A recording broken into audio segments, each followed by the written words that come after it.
अस्सलाम वालेकुम जी। की हाल चाल जो ठीक ठाक जो। उम्मीद है अल्लाह पाक तुहानू सेहती ते तंदुरुस्ती दोवें चीज़ां दित्तियां होणगियां ते उम्मीद आ भी तुसीं रोज़े भी रख रहे हो, इंजॉय भी कर रहे होगे ते मज़े भी लै रहे होगे, क्योंकि ठंडा दे रोज़े ने कुछ नहीं आंदे इंसान नू। ठीक आ ते होर सुनाओ सब ठीक ठाक आ। अच्छा मैं जरा डेरे नू आया, मैं कहा थोड़ा जिहा मौसम जरा चेंज करिए अपने आप नू रोज़ियां दे महीने च ते नाले पट्ठे छट्टे वेख के आने, नाल सरों वेखने पक्की अकनी, नाल तुहानू विखाउने ते नाल वेखो सरों नू फल किन्ना लगा। ठीक है, पट्ठियां दे विच कोई बकायदा नहीं असीं बीजी भी कोई मतलब स्पैशल जिन्नू तोरिया या सरों आंदे भी स्पैशल बीजी। ठीक आ ते तुहानू विखाउने नाले विखाउने मोंगरे किद्दां लगे आ ते तोड़न हत्थों पक गए ने, लेकिन ये भी नकारा नहीं जाते क्योंकि ये भी ਆਪਾਂ ਸੁਕਾ के ਇਹਦਾ बी भी ਵੇਚਿਆ ਜਾਂਦਾ। ठीक आ, ਵੇਚ के ਤੇ ਉਤੋਂ भी अपना मालू शालू ਜਿਹੜਾ ना ਉਹ ਲਿਆ ਜਾਂਦਾ ਤੇ ਤੁਹਾਨੂੰ ਵਿਖਾਉਂਦੇ ਆ ਤੇ ਜੁੜੇ ਰਹੋ ਸਾਡੇ ਨਾਲ। अच्छा जी, ਇਹ ਵੇਖੋ ਇਹ ਵਾ ਸਰੋਂ, ਇਹ ਵੇਖੋ ਇਹ ਸਾਰੀ ਸਰੋਂ ਆ ਤੇ ਸਰੋਂ ਪੱਠਿਆਂ ਦੇ ਵਿੱਚ ਵਾ ਲੂਸਣ ਦੇ ਪੱਠੇ ਆ ਤੇ ਉਹਦੇ ਵਿੱਚ ਇਹ ਸਾਰੀ ਸਰੋਂ ਵੇਖੋ ਕਿੱਦਾਂ ਡਿੱਗੀ ਪਈ ਆ। और 2-4 दिनों बाद इनू वढ़ लेना वा क्योंकि हजे आ कच्ची भी इहदा कच्चा वा ते ओहदा करके आ वेखो माशाअल्लाह ए लूसन दे विच होई है। ठीक है, ए सामने सूरज आ, मौसम थोड़ा जिहा अबरलूज जिहा होया वा ओहदा करके जरा आ होया ते ए वेखो ए मुंगरे आ ते मुंगरियां दे फुल बी भरे आ ते ए मुंडा मेरा डिया लंघ के टप के आउण लई। चल पुत्त इधरों दी आ, लंघिया नहीं जान डिया, बूटा अड़ गया। वेखो ते ये भी कहन डिया सी मैं भी जाना पापा डेरे नूं। मैं कहा तू की लैन जाना वा, कहंदा नहीं मैं भी जाना। मैं कहा तू भी आ जा ते हुण इत्थे तंग भी करन डिया एवें विच भज्जा फिरदा वा ते उहनूं आख्या जाके मोटरसाइकिल ते बह जा। मोटरसाइकिल ओह नुक्कर च खलोती आ पर ये नहीं मनन डिया, आंदा नहीं तेरे नाल ही रहना। मैं कहा चल आ जा। ए वेखो ए अपना मोंगरियां दे ने, ये इंशाअल्लाह पकाउणे आ, पका के ते फिर इहदा बी वेचेआ जाना। बी भी माशाअल्लाह ठीक आ, जिन्ने क अपने को वड्डे गए वड्ड लए आ, यानी कि तोड़ लए आ, जेहड़े रह गए इहनूं बाद दे विच सुका के पका के ते इहनूं वेचेआ जाऊगा। ए वेखो ए उत्थों तक माशाअल्लाह पट्ठे ने, पट्ठियां दे विच ही आ सारा कुछ। ए वेखो तुहानूं पट्ठे भी विखाउने थोड़े जे ते साडे नाल जुड़े रहो।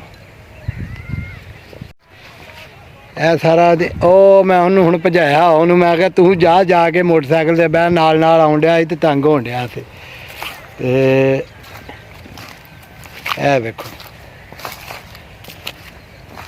ए लूसना इत्थे स्टाला नहीं हुंदा। ए वेखो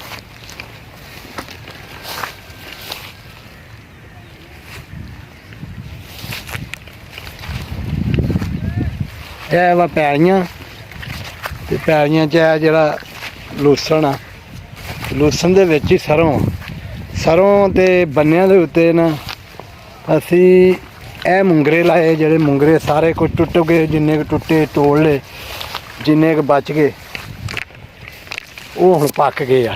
ए वेखो ठीक है, ए सारी ओ स्कूल दी नाल कंध वा, कंध उरले बन्ने अपनी पैली आ ਉਹਦੇ 'ਚ ਬੀਜਿਆ। ਇਹਨੂੰ ਵਿਖਾਉਂਦੇ ਆ ਹੋਰ ਸਰੋਂ ਜਿੱਧਰੋਂ ਤੇ ਥੋੜੀ ਜੀ ਲੇਟ ਹੋ ਗਈ, ਯਾਨੀ ਕਿ ਪੱਠੇ ਵੜਦੇ ਆ ਉਧਰ ਜਿਹੜਾ ਬੂਟਾ ਕਮਜ਼ੋਰਾ ਤੇ ਜਿੱਧਰ ਪਹਿਲਾਂ ਲੋਕ ਵੱਢਿਆ ਗਿਆ ਨਾ ਉਧਰ ਮਾਸ਼ਾਅੱਲਾ ਧੁੰਨ ਝੜੀ ਪਈ ਹੈ ਤੇ ਚੰਗੇ। ਇਹ ਵੇਖੋ ਇਹ ਲੂਸਣ ਠੀਕ ਆ, ਇੱਥੋਂ ਮੁੰਡਾ ਵੜਦਾ ਵਾ। ਇਹ ਮਗਰ ਸਰੋਂ ਛੱਡੀ ਆ, इंशाअल्लाह ਇਹ ਵੀ 2-4 ਦਿਨਾਂ 'ਚ ਵੱਢ ਲੈਣੀ ਆ ਕਿਉਂਕਿ ਪੱਕਣ ਦੇ ਲਾਗੇ ਆਈ ਆ, ਦਾਣਾ ਹੋ ਗਿਆ ਵਾ, ਫਿਰ ਥੋੜੀ ਲਾਲੀ ਪਾਉਣੀ। ਇਹ ਲੂਸਣ ਆ, ਇਹ ਪੈਲੀ ਆ, ਇਹ ਥੋੜਾ ਜਿਹਾ ਮਾਹੌਲ ਵਾ ਪੰਜਾਬੀ। ਠੀਕ ਆ, ਪਿੰਡਾਂ ਵਾਲਾ ਮਾਹੌਲ ਤੇ ਇੱਦਾਂ ਦੇ ਕੰਮ ਨੇ ਹਰ ਬੰਨੇ ਵੇਖ ਲਓ ਤੁਸੀਂ, ਹਰਿਆਲੀ ਹੀ ਹਰਿਆਲੀ ਆ। ਕਣਕਾਂ ਪੱਕ ਰਹੀਆਂ ਨੇ, ਸਿੱਟਾ ਪੈ ਗਿਆ ਵਾ, ਠੀਕ ਆ। ਤੇ ਇਦਾਂ ਹੀ ਇਹਨੂੰ ਵੀ ਪੈ ਗਿਆ ਵਾ ਦਾਣਾ, ਸਰੋਂ ਨੂੰ ਵੀ। ਤੇ ਪੂਰੀ ਰੁੱਤ ਦੇ ਵਿੱਚ ਇਸ ਟਾਈਮ ਮਤਲਬ ਪੱਠੇ ਵੀ ਚੱਲ ਰਹੇ ਨੇ, ਸਾਰਾ ਕੁਝ ਵੀ।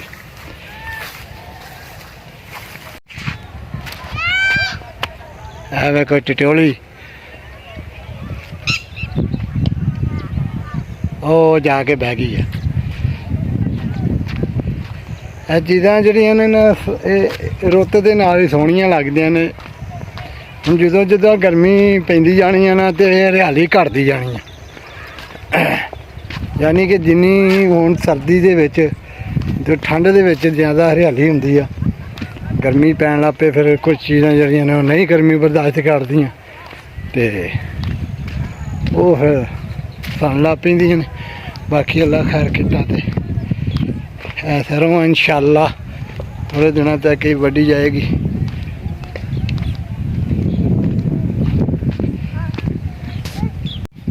ਅੱਛਾ ਜੀ, ਉਮੀਦ ਆ ਵੀ ਤੁਹਾਨੂੰ ਵੀਡੀਓ ਚੰਗੀ ਲੱਗੀ ਹੋਊਗੀ।